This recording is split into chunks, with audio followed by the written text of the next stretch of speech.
நட்சத்திரங்களின் வரிசையில் 20வது நட்சத்திரமான பூராட நட்சத்திரம்.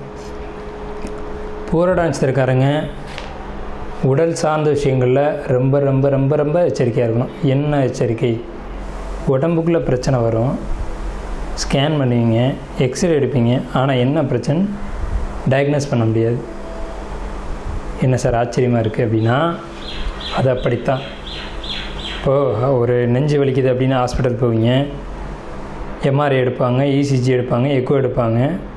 அப்போ ஜஸ்ட்டில் என்ன இருக்குதுன்னு தெரியணுமா இல்லையா?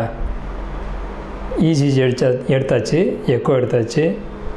இசிஜின்றது அந்த ஹார்ட்டோடைய பம்பிங் காமிக்கும், எக்கோன்றது பிளட்டெல்லாம் கரெக்டாக போயிட்டு வருது அப்படிங்கிறத காமிக்கும். இதை தாண்டி வலி வர வேண்டிய அவசியம் இல்லை இல்லையா? ஆனால் வலிக்கும். ஸோ மர்மமான பிரச்சனைகள், மர்மமான நோய்கள் தாக்கக்கூடிய காலகட்டம்.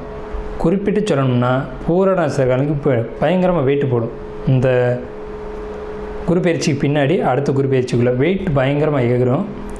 வெயிட்டு போடாத அளவுக்கு பார்த்துக்கோங்க. ஏன் வெயிட்டு போடுது அப்படின்னா, குரு உச்சமடைகிறார் 8ஆம் வீட்டில். ஏன் வெயிட்டு போடுதுன்னே உங்களாலே கண்டுபிடிக்க முடியாது. டயட்டில் இருப்பீங்க, எக்ஸசைஸ் பண்ணுவீங்க, யோகா பண்ணுவீங்க, ஆனால் வெயிட் போட்டுக்கிட்டே இருக்கும்.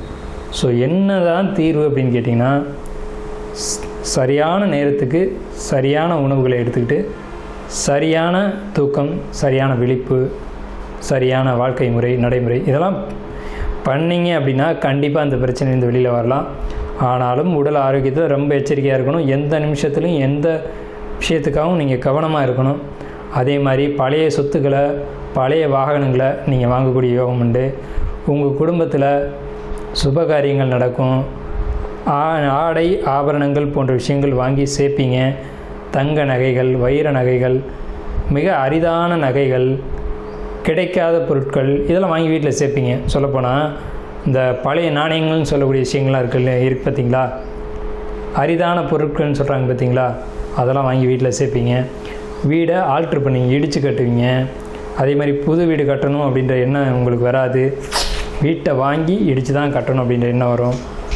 இல்லை பழைய வீடு இருக்குது சார் என்கிட்ட அப்படின்னா அதை ஆல்ட்ரு பண்ணுவீங்க. அதில் அளவு குறை, இல்லை இட அமைப்பு குறை, வாஸ்து குறை அப்படின்னு பார்த்துட்டு மாற்றி கட்டுவீங்க. கட்டினா நல்லா இருக்குமா அப்படின்ற ஒரு எண்ணம் உங்களுக்குள்ளே வரும். விரை செலவுகள் வரும், அதனால் மாற்றி கட்டுவீங்க.